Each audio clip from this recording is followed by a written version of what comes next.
So, some people think that this movie is hot damn Othello for superheroes. People coming out of it thinking that it's a freaking Shakespearean tragedy for the Avengers. And, I mean, sure. But it's also that big, dumb action blockbuster movie that you want it to be, and that's the beauty of it. Of course, I'm going to be making that Let Me Explain video on it. Of course, I'm probably going to have a video on Monday, you'll see it there, covering the ending of this movie and a specific theme that's been going on not only with the movies, but that was really emphasized on this one. But know that for this video, there's no spoilers whatsoever dealing with plot-wise. If you're one of those people who thinks that talking about emotions of a movie is a spoiler, so if I say the ending of Avengers Infinity War is freaking frustrating, I would say don't click on movie reviews. Unless you want to get hyped, because this movie ain't playing around for the first 2 hours. I mean, there's like 2 characters that they probably didn't give an invite to the party for. One of them I kind of understand, but the way they were able to bring in 616 characters, and Marvel was like, you know what? It's 2018. Equality for men, women, raccoons, aliens, and the way they divvy up the screen time for all the characters that they had, that was the one thing that I'm like, I don't know how they're going to juggle all that. They did a good job with it. How the storylines end for everybody by the end of this movie, that's another issue. Visually, this thing's got like every color from every Marvel movie, because it's pretty much got every Marvel character in it. And if you remember that Civil War scene where everyone was like, yo, this reminds me of when I was a kid playing with my toys at home. Well, imagine Infinity War as it being like if your dad owned a Toys R Us and he said, you know what, kid, we're going out of business. I ain't got a job, your mama don't love me anymore. Here you go, and the whole story is pretty much to yourself to just freaking play around with. Story-wise, Barney the Titan came in swinging like freaking Negan from The Walking Dead, and that's the one thing that I always say. You gotta come in and not have your villain be like, hi, I'm Thanos, and here's my plan to wreck the universe. No, I don't even know the plan. Have him come in and establish that he is a force to be messed with. And the man comes in and he starts jacking stuff up right from the beginning. His character gets into something that I think isn't necessarily a bad thing. It just kind of gets overshadowed from the fact that we've only seen him a little bit as opposed to all these other characters that we've known for the longest time. And I think that's where the beauty of the movie comes in, and something that, you know, is always a debate, because there's always that big debate out there when it comes to these superhero movies. I ain't talking Marvel DC, because I love both, grew up with both. We get to have them both.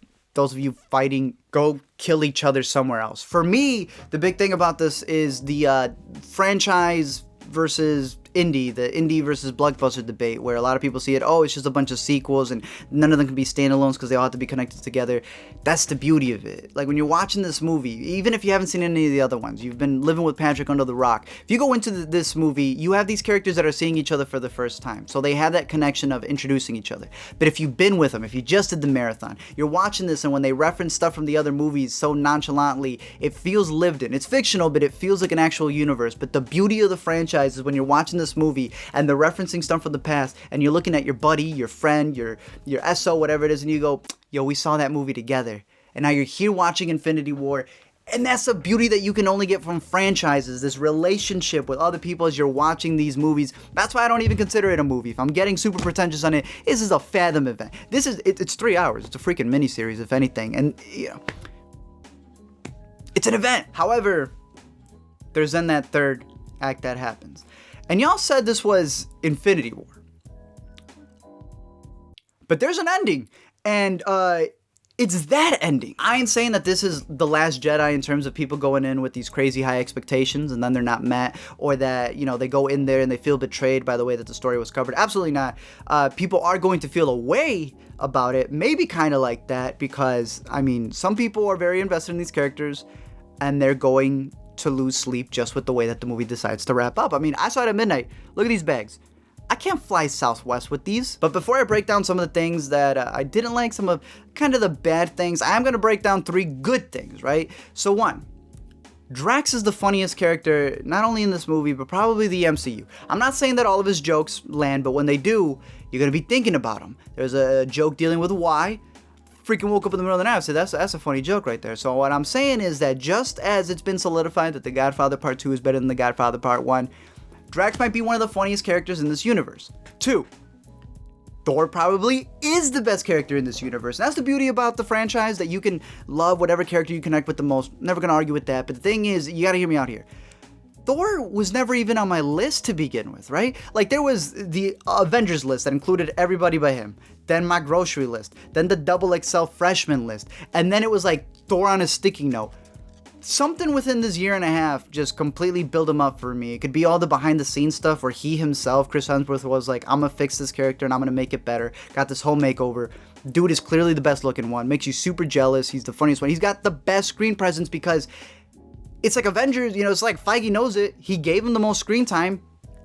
I would argue the best screen time too. But 3, know that the movie is fun and it's exciting. And even though that ending, you know, they had the balls to go there, it's the fact they had the balls to go there. I am a part of, you know, the group of critics who would always say, you know what, these movies have no stakes and they never go anywhere and they're too...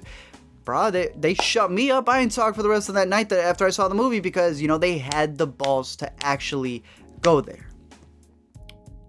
Or did they? Like I said, no spoilers in this video, but if you are watching a review, you do want to get a little bit of info, so I'll keep it cryptic. In that third act, you know, there's these characters that start making decisions that you're just like, bro, who wrote that for you, right? There's moments where you're like, maybe this plays part into the bigger picture, and you start questioning that. But there's this whole thing where it's like you're watching this movie, and it kind of feels like that band-aid of a relationship that you finally decide to rip it off, and you're like, finally, it's over. I don't have to deal with that again. I'm gonna miss it. Then you remember you have a meeting. You still gotta see this person at least one more time in your life. My thing is that Thanos kind of piggybacks off of every other character. Like, they're setting up this story with him. They're trying to make it more emotional. Thanos cries the most in this movie. I've never seen a villain cry as much as this dude cries in a movie. And that's all good and dandy. That's completely fine. You know, that's what they build up in this movie. But again, keeping it cryptic, we all knew at one point this was a 2-parter, right? It's part 1, part 2. It very much still feels like a part 1, part 2, but they stripped that away. I'm not saying that it feels incomplete. What I'm saying, it is incomplete because there's still another part to this that needs to come in. It doesn't feel fully wrapped up, and that's completely fine. It's just that at what point does it actually feel like they're going all the way and it's not a cop-out? You're about to see a lot of theory videos from people who have absolutely no idea what they're talking about when it comes to the ending of this movie or future installments and stuff like that. I'm probably going to be one of those too. But it's because you're dealing with these characters that have had these great beginnings, these great intros, and they've become these iconic figures that, how do you bring a conclusion to some of them? How do you say goodbye to some of them? In any sense of the term, not just death, just how you would wrap up some of these characters. And it leads to that point where you're watching this and there's an ending to the movie, but you don't know if that's the conclusion. You're watching this in the credits roll, but you don't know if that is actually the end. Really, I don't know if that's the end or if there's actually something more to...